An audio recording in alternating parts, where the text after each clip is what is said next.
د اغزن سیم ناول څلورمه برخه. کمپیوټر ته مې وکتل. د مریم خبرې لا پاتې وې، خو د لیکلو حوصله مې نه درلوده. ولاړ شوم. په کمپیوټر کې مې یوه پخوانۍ هندي سندره راوسته. ګروپ مې مړ کړ. اوږد پرېوتم. د سندرې نری ساز راته کړاپ د پیشو کریژې او پر کاشیو د لوښو د لوېدو آواز راغی. دهلیز ته مې منډه کړه. له اشپزخانې یوه خیرنه پیشو راووته.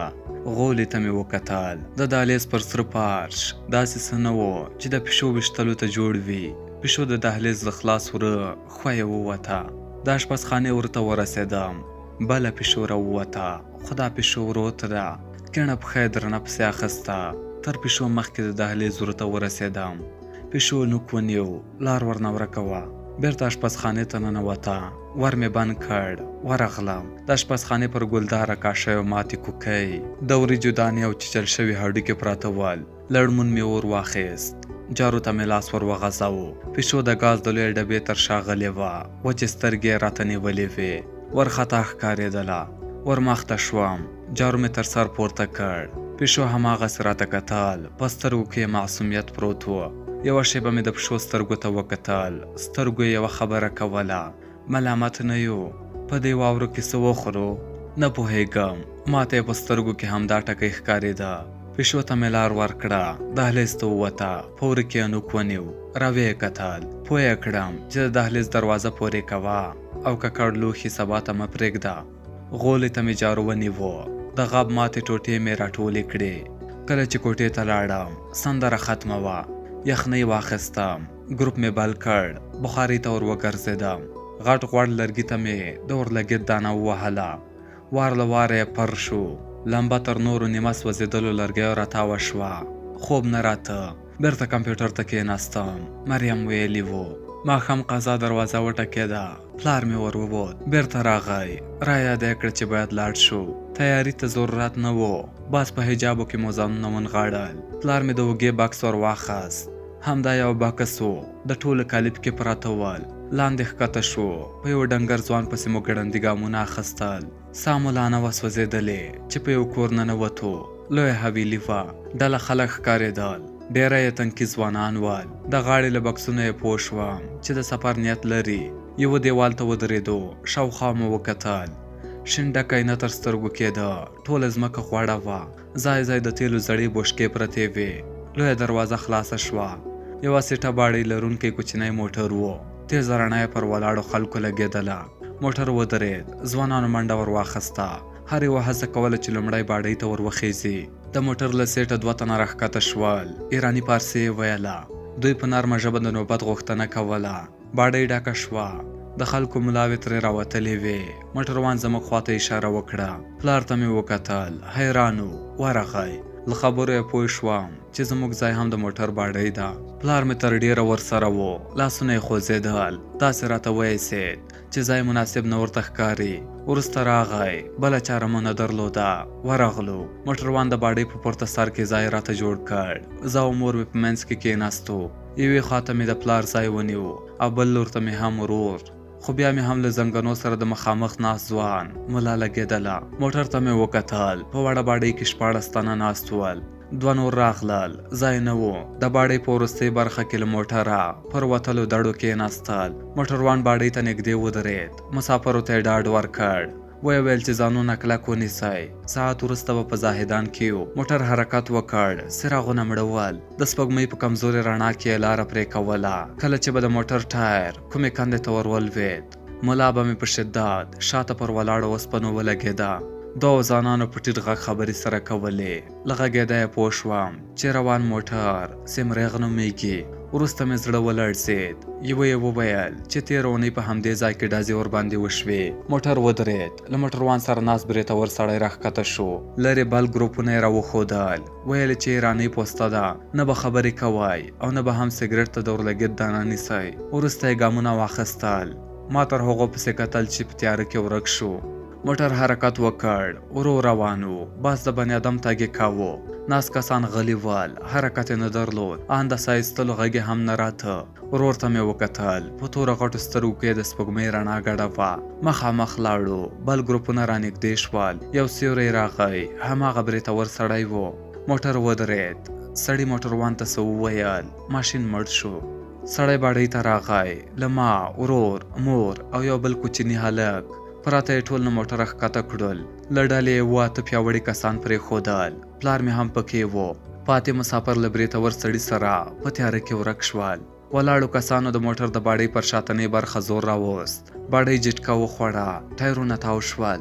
سیرو حرکت وکړ.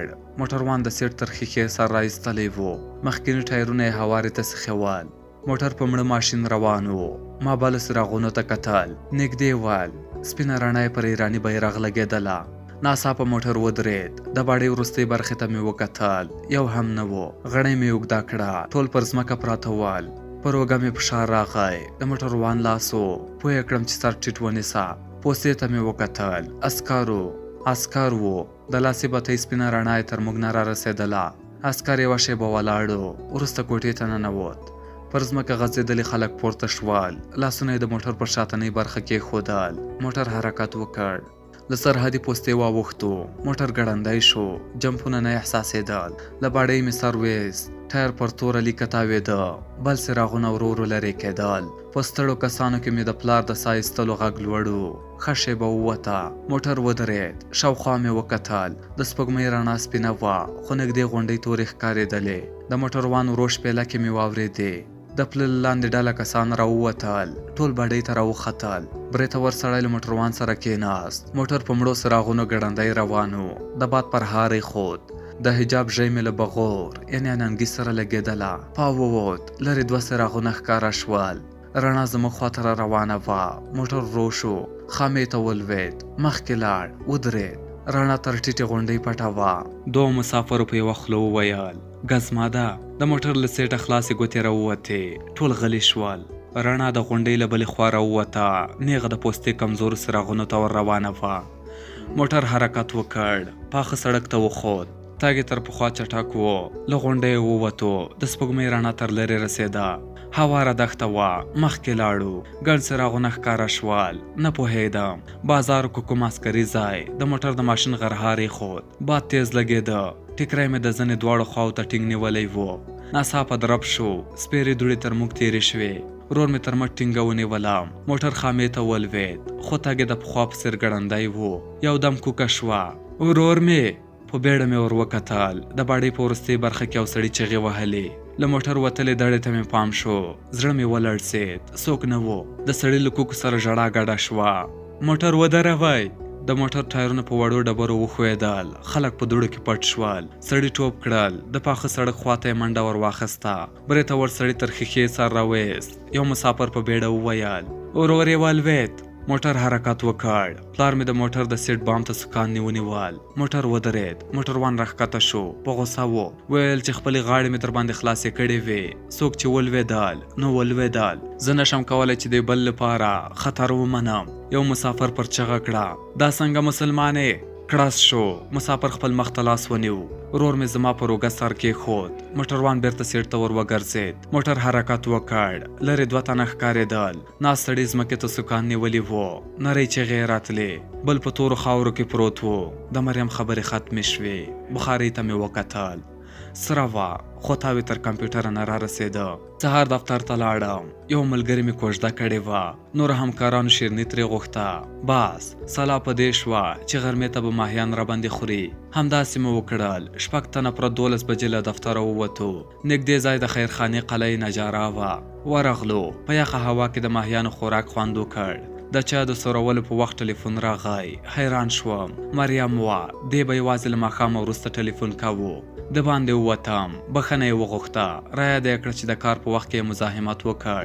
خو وروسته یې یودم وویل: د موټرو غږ دی. پوه مې کړه چې د ماهیانو د خوراک لپاره قلعه نجاره ته راغلي وو. په غږ کې بدلون راغی. په خوشحالۍ یې وویل: په چارایي کې؟ هو. کومې خواته؟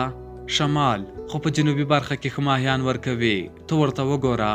زه مې له مور سره څو ځله ورغلی یم. ومې کتل. تر سړک ورهاخوا له لویو کړایو څخه تاوونه پورته کېدل. ومې ویل: اورې؟ هو. غږ یې ژړغونی و، خو وروسته یې یودم وخندل. هی، چارایي ته وګوره. هغه بوډا ترافیک شته. اوږده ږیره لري. ومې کتل یو ځوان ترافیک د موټرو نظم برابروه. مخکې تر دې چې د نه ځواب ورکړم مریم په خواندو ویل موږ به هر سهار همدلته د پوهنتون یو ملګری راخیسته، خو وروسته یې د درېدو ځای بدل کړ. ویل چې زوړ ترافیک ډېر راته ګوري. بس خدای راکړه ملګری به مې ځوروله، ویل به مو چې زوم خو مو بیا ولاړ دی. مریم ټوخي واخیسته، ټوخی یې اوږد شو، وروسته یې غاړه صافه کړه. ور یې وویل وبخه. شاته مې وکتل، یو ملګری مې ساعت ته اشاره کوله. د مریم نیولی غږ مې واورېد. قلعه نجاره څنګه ښکاري؟ هیڅ، لاندې دوکانونه دي، پورته منزل د ډاکټرانو لوحو نیولی دی، د ژۍ واورو د موټرو په لوګیو تورې دي، خو له سړکه دوړې پورته کیږي. مریم سوړ اسویلی ویست. تر هماغه دوړو زار شم. یوه شیبه غلې وه، وروسته یې په غریو کې وویل یوه هیله وایه. یوه ژوره ساه واخله. خندا راغله. ولې؟ زما په خاطر. پزه مې کش کړه. د لښتي بوی له دوړو سره ګډ و. ټوخی راغی. ټلیفون مې لرې ونیو، خو مې نه ټوخل. لاس مې بیرته غوږ ته ورنږدې کړ. مریم وویل بختورې. ومې خندل. مریم سوړ اسویلی ویست. د وطن دوړې مې یادېږي. غلې شوه. د ملګري غږ مې واورېد. ویل چې د دفتر کارونه راته پاتې دي، باید لاړ شو. مریم یودم وخندل. اصلي خبره مې هېره شوه. سبا د روغتون دهلیز رنګوي، کمپیوټرونه باید لرې کړي. له سهار راهیسې د کیسې په ثبتولو وخته یم. غواړم چې ډېرې خبرې در ولېږم. رخصتي مو په څو بجو ده؟ ومې ویل 4:30. ښه، که مې ایمیل ناوخته در ورسېد چې هېرې نه کړې. سمه ده.